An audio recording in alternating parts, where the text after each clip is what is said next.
Très bonne journée à tous, merci d'être avec nous, voici notre sommaire. Alors nous avons déjà évoqué sur ce même plateau le terme de psychologie positive sans vraiment rentrer dans les détails. Mais puisqu'on n'aime pas rester superficiel, aujourd'hui on pousse la réflexion. Ensuite nous allons nous intéresser aux enfants, nous voulons les pousser à se développer, à se dépasser, à être autonomes. Et pourtant avec toute la bonne volonté du monde parfois, sans le vouloir, nous pouvons être, nous parents, un frein à leur émancipation. Voici le top des erreurs que nous commettons, nous en parlerons dans un petit moment.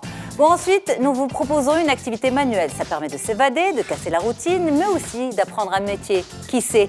Atman testera pour nous le travail de bois. Et pour finir, retour à la maison, on revient à nos enfants. Quel lien entre hyperactivité et alimentation? On vous dit tout. Bienvenue à vous, vous êtes sur Médiane TV, dans On se dit tout. À tout de suite.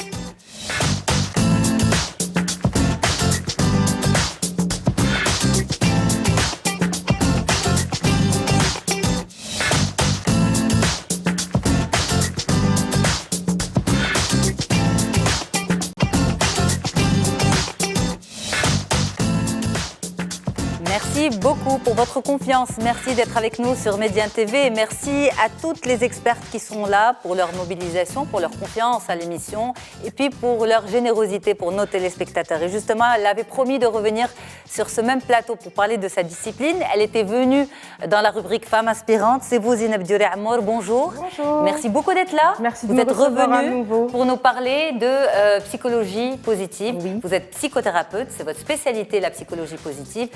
On en avait vaguement parlé lors de votre premier passage, mais là, c'est en tant qu'experte que vous revenez pour nous parler de cette discipline et de tout ce qu'elle peut apporter. À vos côtés, Jawan Khadija, bonjour Lella, c'est un plaisir de vous retrouver. Bonjour. Vous êtes naturopathe, conseillère en hygiène de vie, entre autres, et avec vous, ce lien entre hyperactivité et alimentation. Est-ce que l'alimentation influe négativement sur le comportement de nos enfants? Eh bien, nous allons voir tout ça en détail avec vous tout à l'heure, avec différents spécialistes aussi, notamment en reportage. Et puis, nous avons aussi celle qui va nous remonter les bretelles. C'est Imen Jbilo, parce qu'elle a recensé pour nous le top 5 des erreurs que nous pouvons commettre et qui freinent l'émancipation, l'autonomie de nos enfants. Et pourtant, on a l'impression de bien faire. Imen Jbilo, merci d'être là. Merci. Vous êtes coach et vous êtes fondatrice de l'espace Intrinsèque. Merci beaucoup d'être avec nous. Mesdames, on démarre une belle émission ensemble. Très bon dimanche à toutes et à tous. Et on y va. Pour se sentir mieux, c'est avec vous, Zineb Diouri, tout de suite.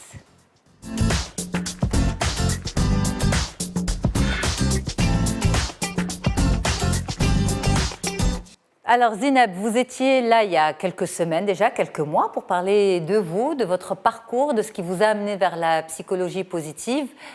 C'est, on va dire, une carrière qui est relativement récente, mais que vous maîtrisez pleinement, que vous maîtrisez aussi beaucoup à travers les réseaux sociaux, parce que vous faites beaucoup d'accompagnements gratuits, accompagnements réseaux sociaux en fait. Réseaux sociaux. Réseaux sociaux, tout à fait. Et dans la vraie vie aussi. Et dans la vraie vie Oui, aussi, à travers bien des sûr. workshops et des ateliers. Tout à fait, des ateliers, en plus des ateliers en plein air. On avait vu ça pendant le reportage réalisé avec vous. Mais on était resté un petit peu sur notre fin au sujet de cette psychologie positive. Qu'est-ce que c'est exactement? Mais d'abord, est-ce que les gens savent véritablement de quoi il s'agit? Nos équipes sont allées demander la question. On va voir ce qu'ils ont récolté, ce qu'elles ont récolté comme réponse. Super. Et on revient pour en parler. Le bonheur pour moi, c'est les petits plaisirs de la vie et de faire ce que je veux et d'être libre. Le bonheur pour moi, c'est la réussite, la santé et le bonheur de ma famille. La famille, c'est la priorité. C'est d'être en famille, avec les amis aussi. Et voilà. Ce qui me rend heureuse est la liberté. Ce qui me rend heureuse, c'est de voir les gens que j'aime heureux, ma famille, mes amis, et voilà, voir le plaisir dans les yeux des gens que j'apprécie et que j'aime. Alors moi j'ai l'impression que psychologie positive et psychologiquement positif, ça a été peut-être compris comme ça. Ça veut dire quoi être psychologiquement positif? Est-ce que c'est ça la psychologie positive?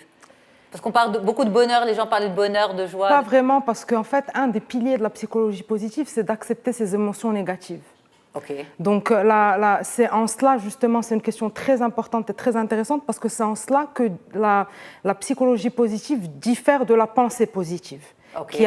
Qui est née dans les années 80, etc., où on disait aux gens, il suffit de voir que tout est beau pour que tout devienne beau. La psychologie positive, un de ses piliers, c'est les émotions. et les émotions négatives, entre autres. C'est-à-dire qu'il faut les accepter, il faut les laisser visiter, alors qu'on grandit un peu, c'est génial parce qu'on va parler des enfants tout à l'heure, avec cette idée qu'il ne faut pas se sentir mal, il ne faut pas tomber, il ne faut pas se rater, il ne faut pas... Et un des piliers, c'est de se dire, je ne me sens pas bien, ce n'est pas grave. On va juste questionner ces émotions-là pour savoir d'où elles viennent, pourquoi, et de les comprendre et de se dire que c'est aussi ces émotions-là qui vont nous apprendre des choses sur nous et qui vont faire en sorte que, c'est ce que les Américains appellent self-awareness, la connaissance de soi, c'est dans ces émotions négatives-là qu'on apprend des choses sur soi. Ok, alors moi j'ai envie de vous poser cette question et dites-moi si elle vous choque ou pas, Zineb Djouri. Je ne réduis en rien, bien sûr, la pathologie qu'est la dépression nerveuse. Aujourd'hui, on sait que c'est une vraie maladie, et, sauf que les chiffres font peur. On entend beaucoup parler de pourcentage important des populations de façon générale souffrant de dépression nerveuse. Est-ce que ce n'est pas aussi intimement lié au fait qu'on pense dans cette tendance pensée positive et qu'on n'est pas dans la tendance de la psychologie positive, celle d'accepter ces émotions négatives? Parce que la dépression apporte son lot de négatifs, et le fait de ne pas l'accepter nous fait penser que nous sommes profondément malheureux. Bien sûr. Déjà, juste pour qu'on soit très clair là-dessus et poser des postulats de départ, la psychologie positive, elle est née à la fin des années 90. Elle a été fondée par un groupe de psychologues, dont le président de l'association des psychologues américains à l'époque. C'est vous dire le sérieux de la chose. Elle a été fondée parce qu'en fait, tout ce qui est psychologie s'intéressait surtout aux pathologies psychologiques, c'est-à-dire ce qui n'allait pas. On s'intéressait, c'est ce que les Américains encore appellent, parce que ces Américains appellent ça le disease model, c'est-à-dire le modèle qui est basé sur la maladie et les pathologies. Maintenant, ce que dit la psychologie positive, c'est qu'il faut aussi construire sur ce qui va bien. Si on ne fait que se concentrer sur les gens qui ont des pathologies, dont la dépression, on a des gens qui ne sont pas forcément malades, qui n'ont pas de maladie psychiatrique, mais qui pour autant ne sont pas heureux. Et donc en fait, la psychologie positive, elle est pour ces gens-là. C'est des gens, si vous voulez, si on part de moins 10 à 10, en passant par 0, entre moins 10 et 0, vous avez les pathologies, et entre 0 et 10, vous avez les gens, entre guillemets, normaux, je déteste ce terme, et qui sont à 2, à 3, à 4, mais qui ne sont pas forcément heureux et qui finissent par se dire, bon, peut-être que la vie à ce lot-là m'a amené, on va la vivre comme ça. Mais alors, qui doit venir vous voir? Des gens qui veulent cultiver plus de bonheur au quotidien. Après, les gens qui ont des pathologies, il faut qu'ils aillent voir des psychiatres qui sont là, qui sont les seuls, je le dis et je le redis sur ce plateau, qui sont les seuls habilités à prescrire une médication. Et après, c'est la personne qui est en face du médecin qui accepte ou pas de les prendre. Mais la dépression, voilà. Maintenant, ce que je peux vous dire de tout ça, c'est que effectivement, il y a beaucoup de gens qui tombent en dépression, qui vont peut-être même avoir besoin d'un coup de boost, entre guillemets, médicamenteux, parce qu'ils n'acceptent pas le fait d'être mal. Parce qu'ils sont, pour reprendre la frise dont on parlait tout à l'heure, à 2 ou à 3, et qui n'acceptent pas le fait d'être à 2 ou à 3.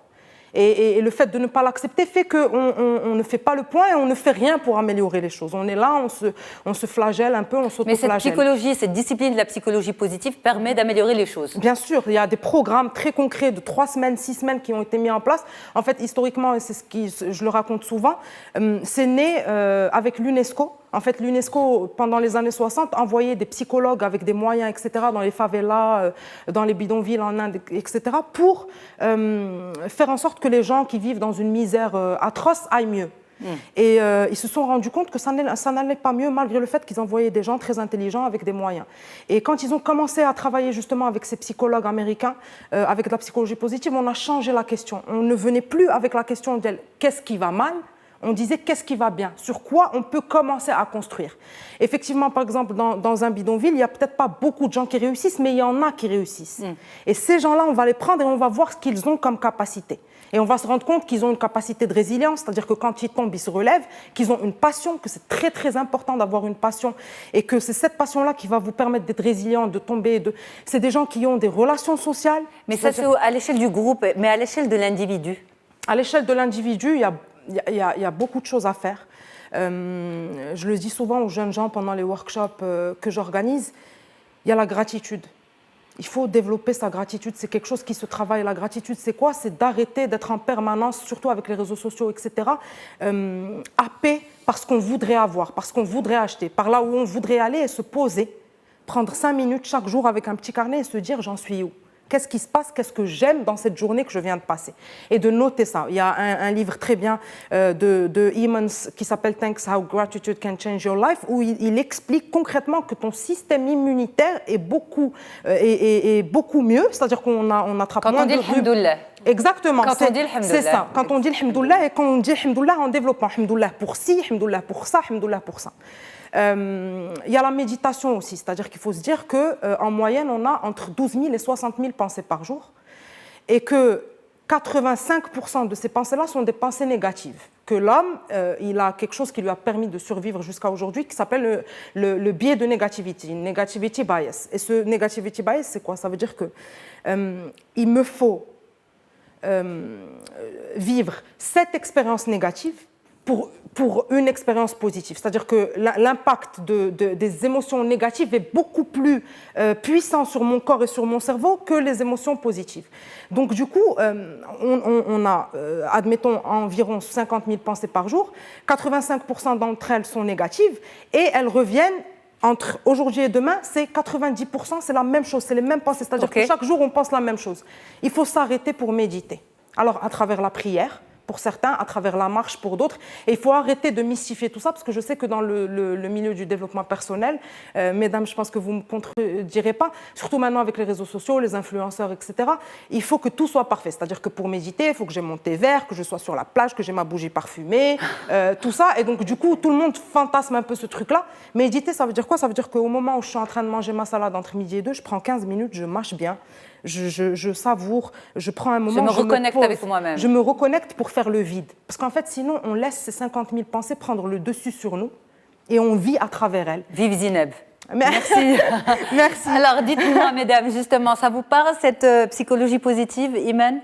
Certainement, et ce qui me parle le plus dans ce qu'a dit Zineb, justement, c'est cette prise de conscience, en fait, et cette connexion à soi, dans la méditation notamment, qui va nous permettre juste de nous connecter à notre respiration. Il ne s'agit pas d'un rituel ou, comme tu as pu le dire, fantasmer, en fait, la situation. Juste se connecter à sa respiration et être dans cette forme de gratitude où nous sommes capables de nous dire voilà, j'ai atteint tel objectif ou je suis à 20% d'atteindre cet objectif, c'est déjà bien, et pouvoir en fait fêter nos victoires. Moi, je dis tout le temps cette phrase-là, je dis qu'il faut, parce que déjà communiquer, par exemple, là, nous sommes sur un plateau et nous sommes en train de communiquer. Et communiquer étymologiquement, c'est en fait mettre en commun une victoire. Et ça, ne serait-ce que cet élément, celui-là, je veux dire, séparé de tous les autres, pourrait nous permettre d'être dans une forme de gratification et avoir un indice de bonheur qui augmente. Mais là, en fait, je pose la question à des convaincus. Enfin, vous êtes des convaincus. Exactement, vous êtes vraiment dans le domaine. C'est peut-être différent pour ceux qui sont derrière la caméra. Madame Khadija, ça vous parle complètement, cette psychologie positive? Complètement. C'est ma dynamique de travail aussi. Ça. Même, c'est mon fil conducteur dans mon approche de tous les jours par rapport à moi, par rapport à mes enfants, ma famille et aussi au niveau professionnel. Dire, comme tu l'as si bien dit, alhamdoulilah, mais profondément avec une connexion, alhamdoulilah, pourquoi? C'est même pas une victoire, c'est la victoire même d'être là. La victoire de respirer, c'est un miracle. La victoire On a tendance à l'oublier, tout ça. Oui, en fait. On prend tout ça pour acquis. C'est face au gros coup dur de la vie que... Oui. C'est un retour à soi. Et un retour à soi dans le ici-maintenant.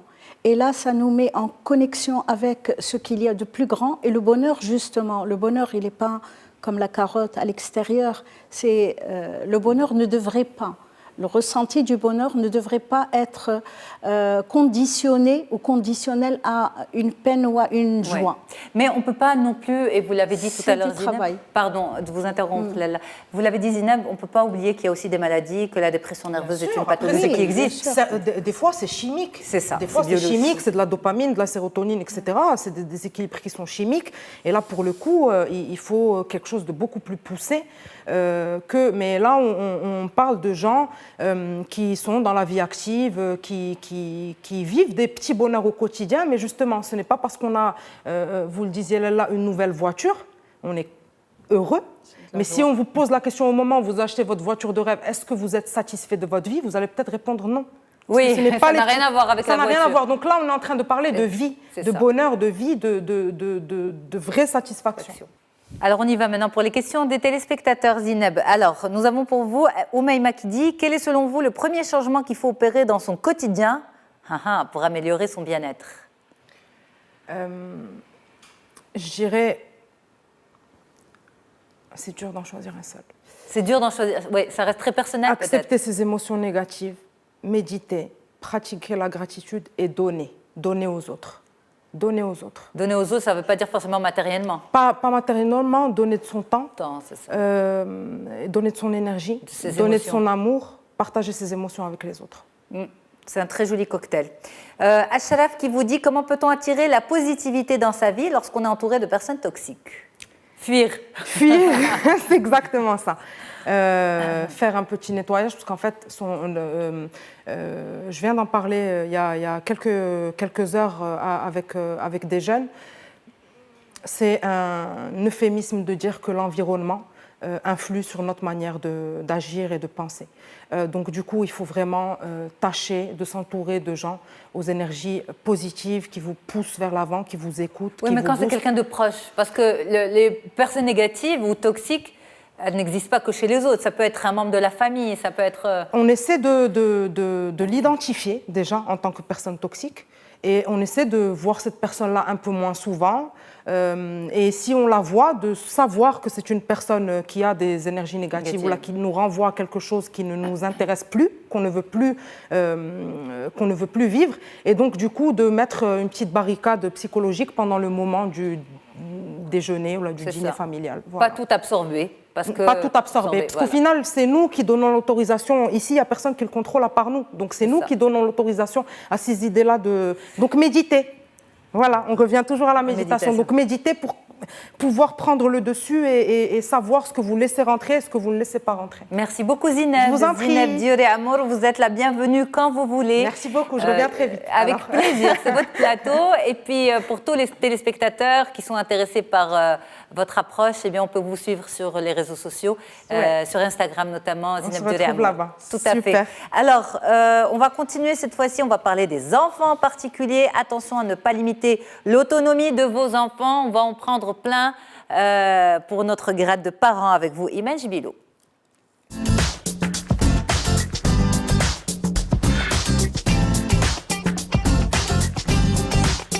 Et on en parle avec vous tout de suite. Imen Jbilou, merci beaucoup d'être là. Vous êtes coach et fondatrice de l'Espace Intrinsèque. Donc l'autonomie des enfants, on a tous envie en tant que parents que nos enfants deviennent indépendants, qu'ils puissent faire plein de choses tout seuls. Mais il nous arrive en fait de, entre guillemets, mal nous y prendre, de dire des choses qui au contraire les freinent et freinent cet élan vers l'autonomie. On va en parler avec vous. Vous avez répertorié, on va dire, les 5 erreurs les plus importantes communément commises. On va en parler avec vous dans un moment, mais juste avant, on parle de cette notion d'autonomie dans le développement de l'enfant avec une directrice de crèche. On regarde et on revient tout de suite. Lorsqu'on parle d'autonomie, on pense souvent à l'autonomie physique et motrice, se laver seul, manger seul, aller aux toilettes seul. Mais l'autonomie concerne aussi le langage, le développement intellectuel et cognitif, le développement social, affectif et moral. Il faut savoir que chaque enfant est unique et qu'il évolue différemment, qu'il évolue à son rythme. Donc, certains enfants peuvent développer plus facilement leur autonomie dans certains domaines que dans d'autres. Déjà, il faut encourager l'enfant.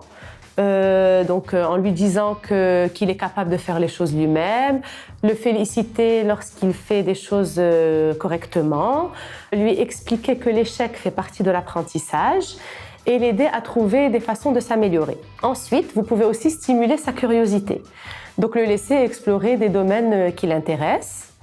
Puis, vous pouvez lui apprendre aussi à régler ses conflits. Ensuite, on peut laisser aussi les enfants faire leurs propres choix. Bien sûr, la vie est faite de règles et de limites qu'il ne faut pas dépasser, mais il y a certains choix que les enfants peuvent faire par eux-mêmes. Ça permet aussi de lui montrer qu'on a confiance en lui. Par la suite, il aura confiance en lui-même. Alors, un dernier petit conseil pour les parents. Sachez que vous êtes les personnes les mieux placées pour développer l'autonomie chez votre enfant. Je sais que des fois, par faute de temps, on a tendance à faire les choses nous-mêmes. C'est tout à fait normal. mais sachez que ça ne fait que retarder l'apprentissage de l'autonomie chez votre enfant. Voilà, donc l'autonomie, c'est pas seulement se doucher seul, manger seul, quoique c'est super quand ils arrivent à ce stade-là, on va pas se mentir. Ça vous fait rire en tant que maman aussi? C'est super quand ils arrivent à faire ça tout seul. On a moins besoin de s'organiser, mais c'est vrai qu'il faut toujours être là. Ça, c'est la maman occupée qui parle. Mais comme on le voyait il y a quelques instants, l'autonomie, c'est pas que ça. L'autonomie, c'est celle de la réflexion, de la prise d'initiation, etc. Vous avez répertorié pour nous, Imen, 5 erreurs, top erreurs commises par les parents. La première, on y va, c'est inscrire nos enfants dans le cercle de nos propres peurs. Qu'est-ce que ça veut dire? Alors tout d'abord, avant d'attaquer les 5, le top 5 dont on a parlé, il faudrait d'abord qu'on fasse un zoom sur l'autonomie, parce qu'il y a eu deux définitions. Okay. La vôtre et celle donnée par la directrice de crèche, qui est en contact quotidien avec les enfants, donc très initiée par rapport à la question. Au sujet et à la question. Donc tout à l'heure, quand vous vouliez le définir, quand tu voulais le définir, toi à ton niveau, tu as dit un mot qui m'a un peu alertée et qui est indépendant. C'est vrai. D'accord. Je l'ai fait exprès. Alors, merci. C'était pour me provoquer, donc tu me connais bien. En fait, quand on parle d'indépendance, on ne parle pas d'autonomie, on parle d'autre chose. D'ailleurs, il y a pas mal de parents qui font l'amalgame entre l'autonomie et l'indépendance. Nous sommes des êtres humains. L'être humain, par définition, est un être social, donc qui est destiné à vivre en communauté. Donc, il a besoin d'apprendre à être autonome et non pas à être indépendant. Indépendant, c'est le destiné à vivre sur une île déserte, tout seul, qui n'ait besoin de personne. Alors que l'autonomie, je dirais en plus de tout ce qu'a dit la dame par rapport à son développement moteur, cognitif, émotionnel, et j'en passe, il y a cette possibilité de vivre avec l'autre, de vivre en communauté. Donc être autonome, c'est avoir, si on veut le résumer à quelque chose et le simplifier, c'est avoir le réflexe de faire les choses par soi au début. C'est-à-dire quand on est face à une situation, de difficulté ou pas, déjà penser à nos propres options, à nos propres solutions.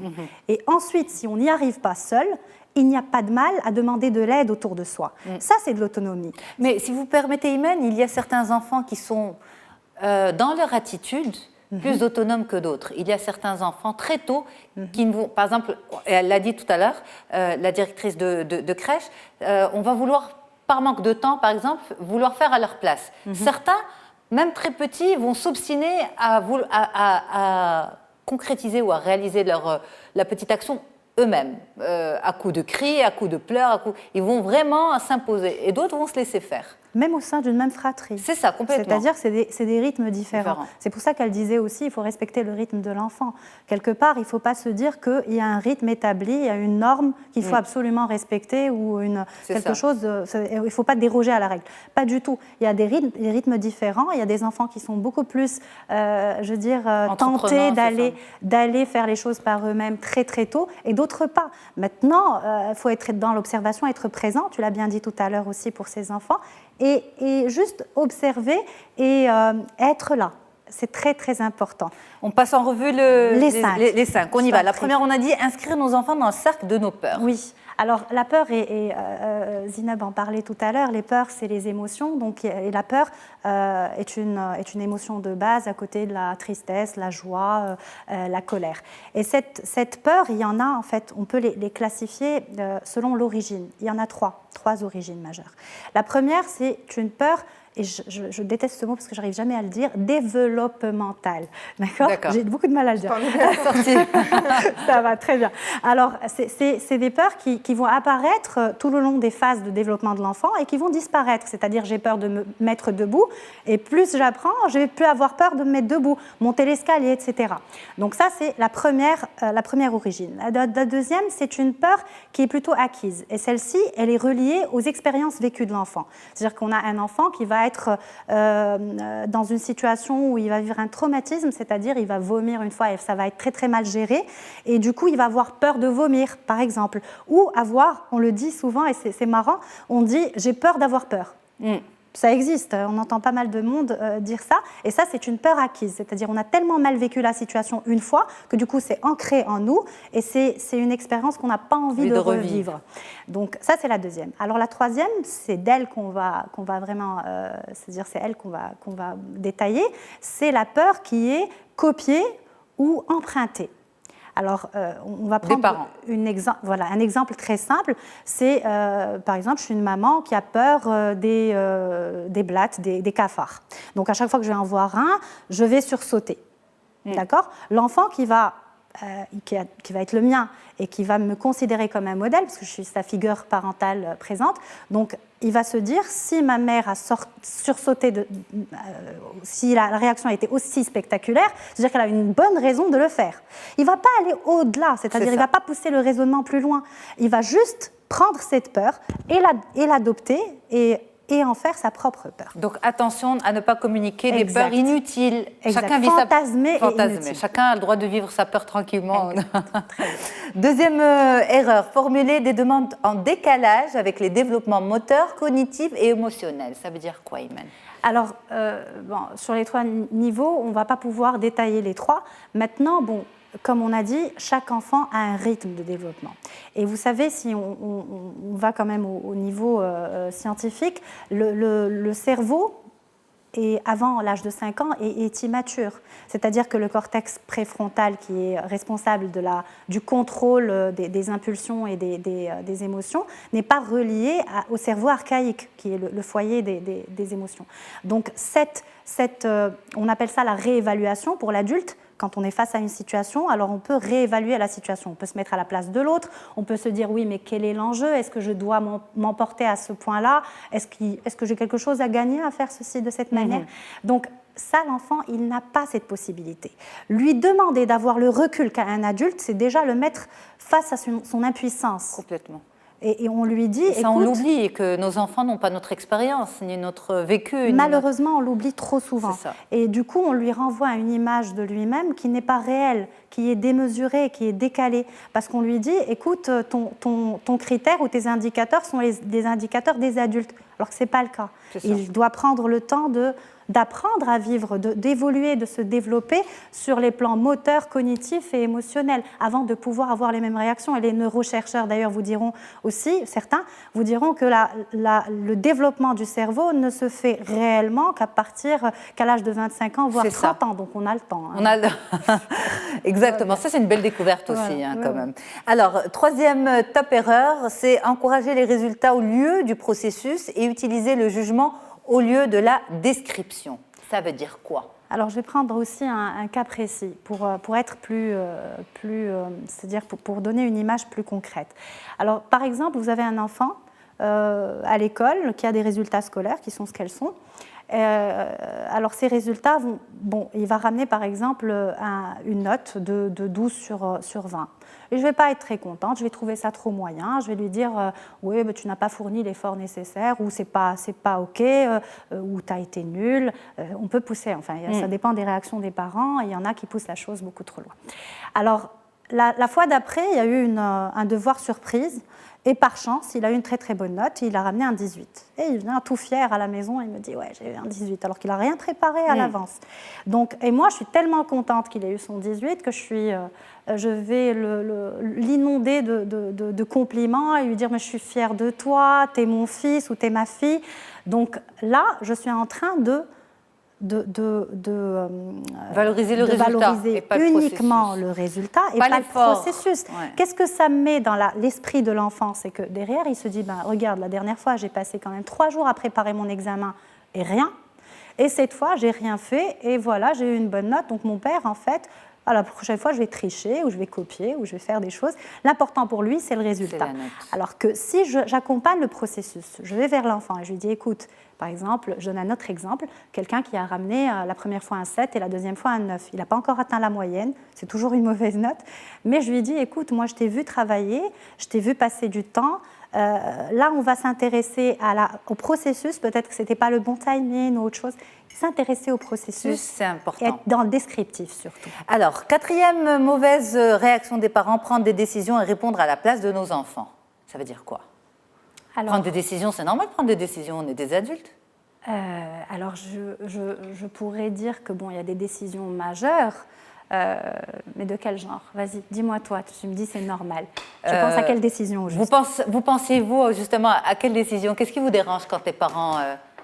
Alors, des petits choix de la vie, des petites décisions du quotidien, c'est-à-dire est-ce qu'il manger, va mettre sa veste bleue ou sa veste rouge? Est-ce qu'il va... Oui, je vois ce que vous voulez dire. C'est des choix. C'est des choix, mais on n'est pas obligé de toujours décider pour les petites choses, mais on n'est pas obligé non plus de toujours le laisser décider pour les petites choses, parce que ces petites décisions peuvent être mauvaises, comme parfois les nôtres peuvent ne pas lui convenir.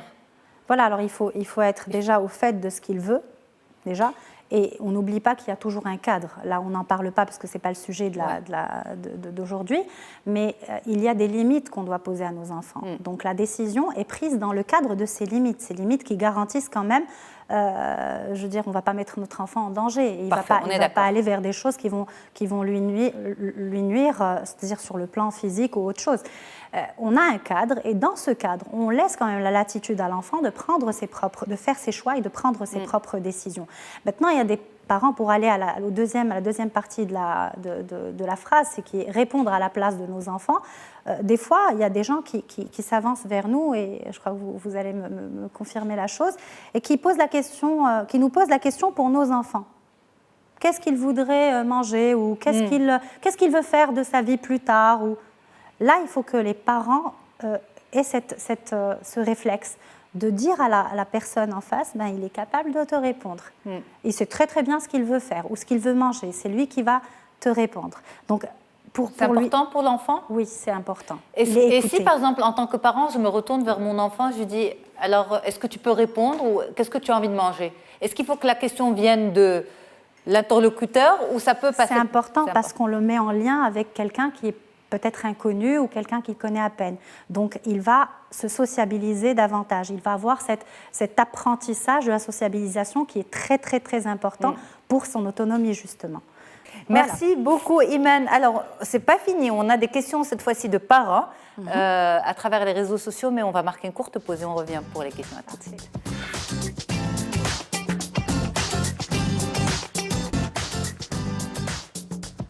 Allez, on continue avec ces différentes thématiques, différents sujets. On a parlé de psychologie positive, on va parler d'alimentation et d'hyperactivité. Dans un petit moment, nous irons avec Atman à la découverte du travail de bois, une activité manuelle qui peut justement nous aider à déstresser et pourquoi pas non plus à apprendre, peut-être se découvrir une nouvelle vocation, apprendre un nouveau métier. Mais pour l'heure, on est toujours dans ces points qui limitent l'autonomie de nos enfants. Parfois, ce sont des choses que nous faisons sans nous en rendre compte et nous en parlons avec vous, Iman Jbilou. On arrive vraiment à la fin de l'interview avec vous. On a consommé pas mal de temps. On va aller sur une seule question de téléspectatrice. C'est Madame Amina qui dit « Maman active, j'ai éduqué ma fille à être autonome depuis son plus jeune âge. À 15 ans, une distance s'est installée entre elle et moi. Est-ce qu'en limitant son autonomie, je pourrais m'en rapprocher ?» Alors, oui, tu as choisi la bonne question pour faire vite. Franchement. C'est vrai qu'elle est un peu compliquée, la situation. Elle n'est pas compliquée, elle est riche. Elle est riche, c'est une question très, très riche et très présente. C'est assez fréquent comme problématique. Donc, pour résumer, l'autonomie passe par le lien. Je veux dire, quand on veut rendre l'enfant autonome, il ne faut pas non plus le laisser vivre comme il le souhaite. Ce n'est pas le laisser être totalement dans le lâcher-prise et oublier carrément qu'on est des parents. On reste des parents. Et le lien affectif avec l'enfant devrait être alimenté au quotidien, c'est-à-dire depuis le jeune âge, lui faire comprendre qu'on est toujours là, qu'on sera toujours là. C'est pour ça que j'insistais tout à l'heure sur l'autonomie, dire que voilà, être autonome n'est pas vivre indépendant, mais vivre dans un cadre où j'ai le droit de demander de l'aide à l'autre. C'est exactement ça. Être dans un cadre où j'ai le droit de faire des choses. Tout à fait.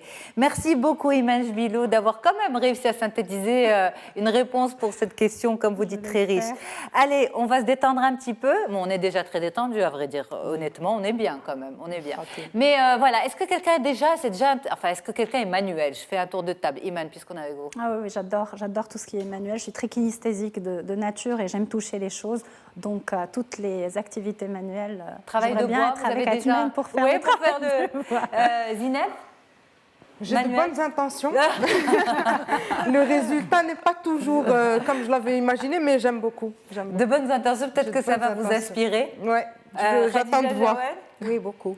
Très manuel? Beaucoup. Ah bah beaucoup. super. Donc j'ai même fait le travail du bois avec le ciseau, avec la peinture sur bois. Ah, donc c'est allé très très loin. Oui, parce que l'œuvre d'art de Atman est avec nous. Hein. Elle va nous rejoindre sur le plateau dans un petit moment. Elle va venir en marchant. On a testé pour vous le travail de bois avec Atman. On regarde.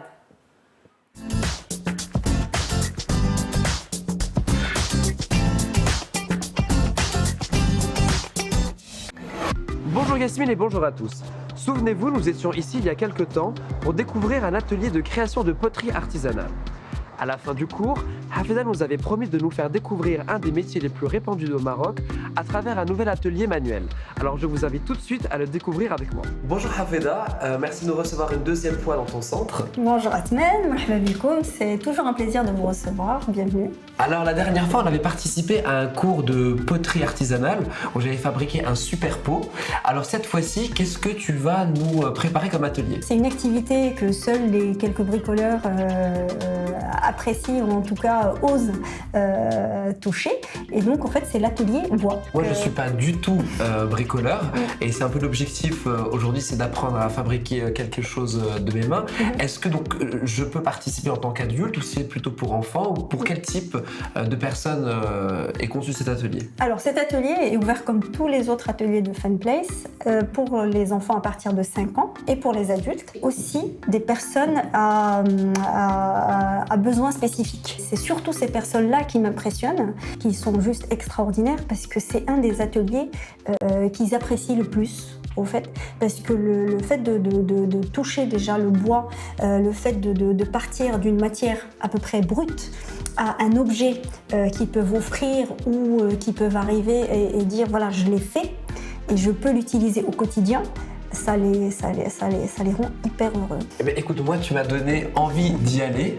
Alors, ce que je te propose, c'est qu'on rencontre du coup, tu m'as dit Soufiane, qui est le responsable de l'atelier bois, pour voir ce qu'on va fabriquer ensemble. Très bien, on y va. Bonjour Soufiane, alors aujourd'hui tu vas nous aider notre atelier bois et on va construire ensemble un plateau parce que c'est plutôt assez simple et surtout très utile le matin pour prendre des petits déjeuners. Et ensuite on va commencer par le dessin. Ça la forme, ok. Donc là en fait on dessine ce qu'on va couper après pour le bois, donc 35 cm de long et 25 de large pour faire la base du plateau. Oui bien sûr. Première. Le guide comme ça, et ça, le serre-joint, ok, pour le fixer. D'accord. Le guide sur la table, ok. D'accord. Comme ça, on va mettre ici et cliquer ça pour le premier, le toucher, ça. Donc, okay. Et ça regarde l'âme de la scie, ok, l'entrée sur le guide. Qu'on va insérer, donc ce qui permet de protéger et de ne pas se faire mal. Ça y est. Ça, c'est un lichut. Après avoir découpé les morceaux de notre plateau, donc maintenant il nous faut un pot de colle et la graffeuse qui va nous permettre en fait de passer à l'étape de l'assemblage. Donc il faut vraiment mettre de la colle partout et ensuite la graffeuse. Oui. Ça y est.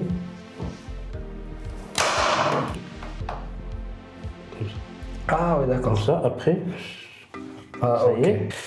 Donc là, il faut surtout faire très attention à bien... Ok.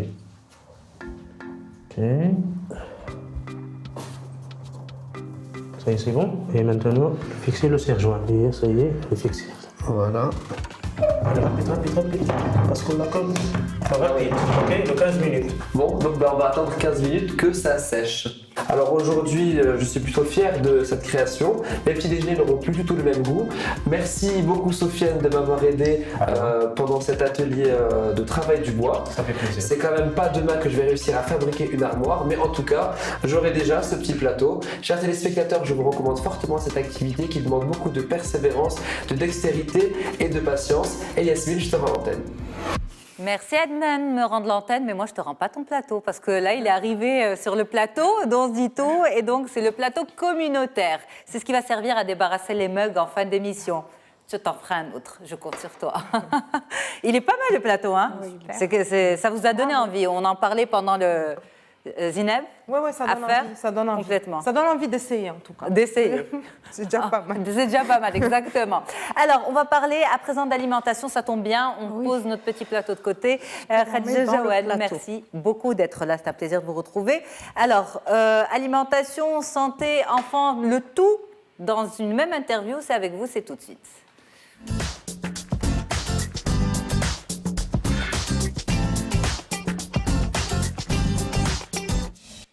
Alors, vous êtes naturopathe, conseillère en hygiène de vie. Avec vous, justement, ce lien étroit entre l'hyperactivité et l'alimentation. Vous m'avez dit il y a bien longtemps, Yasmine, il faut absolument qu'on en parle parce que parfois, en changeant des petites choses, eh bien, on arrive à retrouver un enfant plus serein, en tout cas moins agité et moins hyperactif. L'hyperactivité est considérée comme un trouble. Alors, on va essayer de mettre tout ça dans son contexte, celui de l'agitation, l'hyperexcitation, l'alimentation, à travers ce petit montage réalisé par nos équipes. Et on revient au plateau. À tout de suite. Vous arrive-t-il de vous demander si l'énergie de votre enfant ne serait pas un super pouvoir? Non, ce n'est pas le fruit de votre imagination. En effet, la super-énergie, ou plus simplement l'excitation chez les enfants, est souvent liée au principe de l'hyperactivité. Jusqu'à présent, une éducation stricte ou des psychostimulants étaient les principaux recours permettant de traiter les symptômes de l'excitation chez l'enfant. Aujourd'hui, l'alimentation constituerait de plus en plus une nouvelle approche d'analyse des causes de cette hyperactivité. Des études et des observations scientifiques ont pu démontrer l'impact de l'alimentation sur l'excitation de l'enfant. Alors, quels aliments sont en jeu? Le glucose, fortement présent dans les sucreries. Les conservateurs, les colorants et les arômes artificiels sont contenus dans la nourriture industrielle. Certains produits laitiers, tels que les yaourts, peuvent aussi être mis en cause. Les crèmes glacées n'échappent pas à la règle. Et enfin, le chocolat, qui, malgré ses vertus anti-stress, par sa contenance en caféine, est un stimulant fort pour les enfants. Pour les remèdes, il faut demander l'avis d'un expert. Parce qu'effectivement, pour le bien-être de vos petits, il faut les détacher de ces aliments, mais pour leur bonheur, petit à petit. Et justement, l'experte est avec nous sur le plateau. Vous en pensez quoi de cette synthèse, Khadija Jaouane? Vraiment bien. Oui. Ça met le cadre, ça met le sujet dans son contexte. C'est vrai. Je peux aussi parler un petit peu de mon parcours associatif à travers une association que nous avons créée depuis 1999, Maghreb Bio. J'ai été et je suis responsable de la partie sensibilisation alimentation. D'accord. Donc, j'ai fait plusieurs interventions dans des écoles avec un suivi. Donc, des enfants hyper agités, des enfants qui n'arrivent pas à se concentrer. Et bien sûr, il y a les réprimandes, il y a toute la panoplie des punitions, ou bien les parents qui sont les plus ouverts, on va vers le psychologue pour enfants ou le pédopsychiatre qui donne des pilules. Alors que quand je fais l'analyse de ce qu'ils mangent, il n'y a rien de nutritif. Premièrement, le cerveau a besoin de glucose, de sucre, mais quel sucre?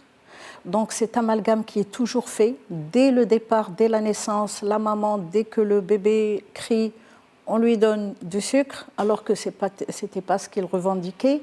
Et ensuite, il y a une accoutumance qui se pose. Et ensuite, il y a du chantage affectif. Souvent, d'ailleurs, c'est une phrase que j'entends beaucoup et qui n'est pas traduisible en français. Il ne me mange rien. Alors, puisque de peur qu'il soit sous-nourri, on lui donne des choses encore plus catastrophiques.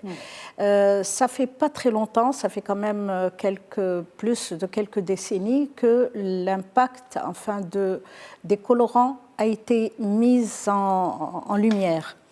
En particulier les colorants, en particulier les polyphosphates, qui sont un conservateur et que l'on trouve dans les charcuteries, dans les fromages triangulaires, rectangulaires, qui ne sont pas des fromages, qui sont des pâtes à tartiner. Donc ça ne rentre pas dans la classification fromage. Donc les parents, avec la meilleure intention, pensent donner ce qu'il y a de meilleur à leurs enfants, les sucreries, les sodas, et ça fait que l'enfant n'arrive plus à tenir. Ça, c'est l'impact de l'additif. Mais juste le sucre, Le sucre, il donne une légère hyperglycémie pour se retrouver 2 heures après dans une hypoglycémie. L'hypoglycémie, c'est l'agitation, c'est l'agressivité, c'est les bagarres pendant la récréation de 10 heures. Et ça a été mis sous lumière donc, dans des écoles, enfin c'est des études scientifiques, et les écoles ont adopté le résultat. Au lieu d'enlever tout ça, donc on passe les examens ou les contrôles aux enfants à la première heure au lieu de les mettre à 10 heures. Aujourd'hui, en Europe, il est obligatoire d'avoir des distributeurs de fruits. Il y a dès le matin l'enfant... Donc en fait, pardon, juste pour aller un peu plus vite, Madame Khadija Jaouane, le matin, souvent, certains parents optent pour des céréales de petit déjeuner. C'est mauvais, selon vous? C'est super, les céréales, mais quelles céréales? Les céréales en paquet? Non, c'est pas ce qui est bon. Non. Pas... D'ailleurs, le contenant coûte plus cher que le contenu. D'accord. Le carton coûte plus cher que ce qu'il y a à l'intérieur. Exactement, réellement. Donc, nous avons nos céréales, nous avons le boulet de chai, l'orge, nous avons le maïs, nous avons le blé, nous avons le riz, nous avons le complet. Nous avons des céréales d'Evry, nous avons du pain complet au son, avec de l'huile d'olive, avec du jben, donc il y a quoi manger. Mais la solution de la facilité fait qu'on rentre dans un processus qui est plus facile pour les parents. Pour les enfants, ils les amènent dans une accoutumance et après ils refusent. Bon, les parents disent non, ils refusent de manger sain. Oui, mais quelqu'un qui est sous accoutumance d'une drogue, il va crier pour avoir la même drogue. C'est tout. Et le sucre, c'est la pire des drogues pour les enfants. Et donc, ce sucre-là entraîne une agitation chez les enfants. Une agitation, oui. Parce que le suivi, j'ai même pas parlé de personnes que j'ai vues en cabinet. D'ailleurs, hier, pas plus tard qu'hier, je sais que la maman va nous voir, pas plus tard qu'hier, j'ai reçu 2 jumeaux de 3 ans et demi. C'est beaucoup plus que tout ce que j'ai vu durant ma carrière. Et quand j'ai posé les questions, bon, bien sûr, il y a le chocolat du matin, il y a le café, c'est un excitant. Le café? Le café, c'est un excitant. Le thé, c'est un excitant. Et quand des enfants de cet âge prennent du thé à longueur de journée et du café à longueur de journée, qu'est-ce qu'on peut attendre? Donc, avant d'aller voir au niveau du comportement, on déblaye le frigo, on arrange l'alimentation et je peux dire que 10 cas sur 10, ça va mieux. Ça va mieux. 10 cas sur 10? Oui, ça va mieux. C'est ça. Et dans certains cas, ça va super bien. Mais dans certains cas, il y a une amélioration. Donc, et on laisse le côté génétique, etc. Alors, mesdames, vous êtes aussi des mamans et on sait que nos enfants sont parfois un petit peu...